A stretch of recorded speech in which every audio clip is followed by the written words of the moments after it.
ओम श्री परमात्मने नमः। शिव पुराण में रुद्र संहिता में वर्णित अति सुंदर कथा का आज वर्णन करेंगे, जिसमें माता पार्वती, सीता और राधा का जन्म क्यों हुआ और इनकी माताएं कौन थी, इसका वर्णन किया गया है।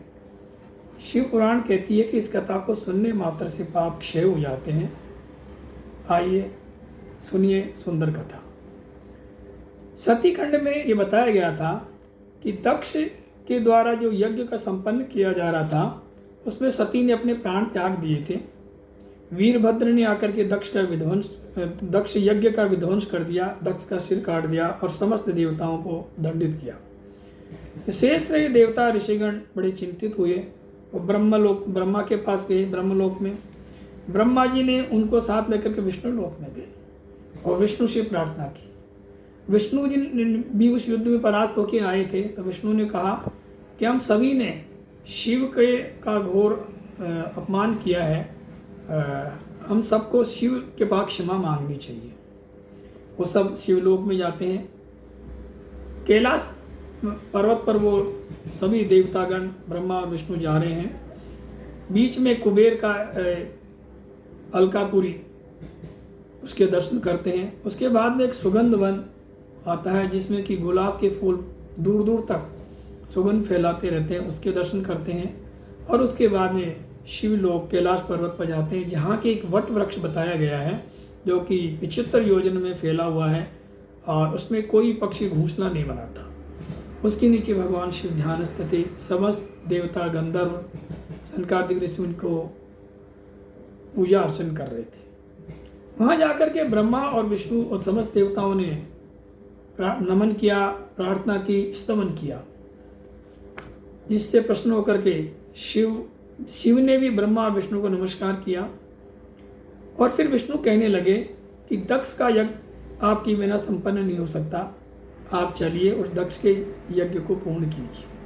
उनकी प्रार्थना स्वीकार की। भगवान शंकर कनखल क्षेत्र में जहाँ यज्ञ होता वहाँ जाते हैं। दक्ष के धड़ से बकरे का मुंह जोड़ देते हैं और समस्त ऋषि और देवताओं को पुनः जीवित करते हैं और यज्ञ संपन्न होता है। अब आगे की बात चर्चा करते हैं कि माता सती, जिसने देह त्याग दिया, उन्होंने पुनर्जन्म में हिमवान के यहाँ पर मैना के गर्भ से जन्म लेती है। इसकी अति सुंदर कथा है। दक्ष के 60 कन्याएं थी, उसमें एक कन्या थी स्वधा। स्वधा को दक्ष ने पितरों के साथ ब्याह दिया था। पितरों ने 3 मानस कन्याएं उत्पन्न की। ज्येष्ठ पुत्री मैना थी, मझली धन्या और छोटी कलावती। ये तीनों अयोनिजा थी, क्योंकि ये गर्भ से पैदा नहीं हुई थी। स्वधा के भी गर्भ से पैदा नहीं हुई थी, ये मानस पुत्रियां थी।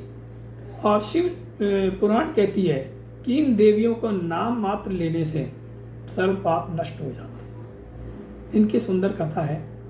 एक बार ये मैना, धन्या और कलावती ये विष्णु लोक में चली जाती है। ये हर जगह जा सकती थी, ब्रह्मलोक में, विष्णु लोक में, शिवलोक में। विष्णु लोक में जाकर के भगवान विष्णु की अनुमति से वहाँ रुक जाती है। वहीं पर सनकादिक ऋषि आते हैं। सनकादिक ऋषि के आने पर समस्त वहाँ उपस्थित ऋषिगण और जो देवगण थे खड़े होकर के उनको नमस्कार करते हैं। किंतु ये तीनों बहिनें, जो पितरों की स्वधा की पुत्रियाँ थी, मैना, धन्या, कलावती, सनकादिक ऋषि को नमस्कार नहीं करती। इससे सनकादिक ऋषि उन्हें श्राप देते हैं कि तुम स्वर्ग लोक में रहने लायक नहीं हो, तुम पृथ्वी लोक में जाकर के नर स्त्री बन जाओ। यह सुनकर के तीनों देवियों ने सनकादिक ऋषियों को नमस्कार किया और प्रार्थना की। प्रार्थना करने पर सनकादिक ऋषि प्रसन्न हुए और सनकादिक ऋषि कहते हैं, हे देवियों सुनो, यह श्राप तुम्हारे लिए वरदान सिद्ध होगा। कैसे होगा ये ध्यान से सुनो। जो मैना है, इसकी शादी हिमवान के यहाँ पर हिमवान के से होगी और मैना के गर्भ से साक्षात जगदम्बा पार्वती के रूप में अवतरित होगी और पार्वती जी के वरदान से, पार्वती जी के प्रभाव से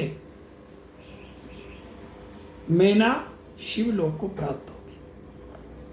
दूसरी जो है धन्या, यह राजा जनक की पत्नी होगी और इनके गर्भ से महालक्ष्मी सीता रूप में अवतरित होगी और सीता के प्रभाव से ये वैकुंठ धाम को पधारेंगे। तीसरी जो है कलावती है, पितरों की पुत्री। ये कलावती वृषभानु की वैश्य की पत्नी होगी और इनकी पुत्री होगी राधा और राधा के प्रभाव से कलावती गोलोक धाम को जाएगी। गोलोक धाम में इसमें कोई संशय नहीं है।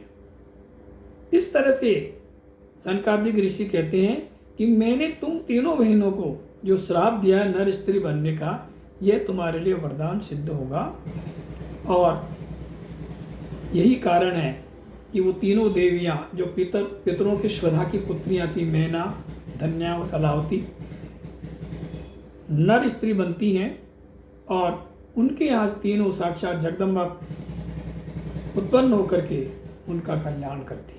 ओम श्री परमात्मने नमः। इस कथा को सुनने मात्र से शिव पुराण कहती है समस्त पाप क्षय होते हैं और पुण्य उदय होते हैं। ओम श्री परमात्मने नमः।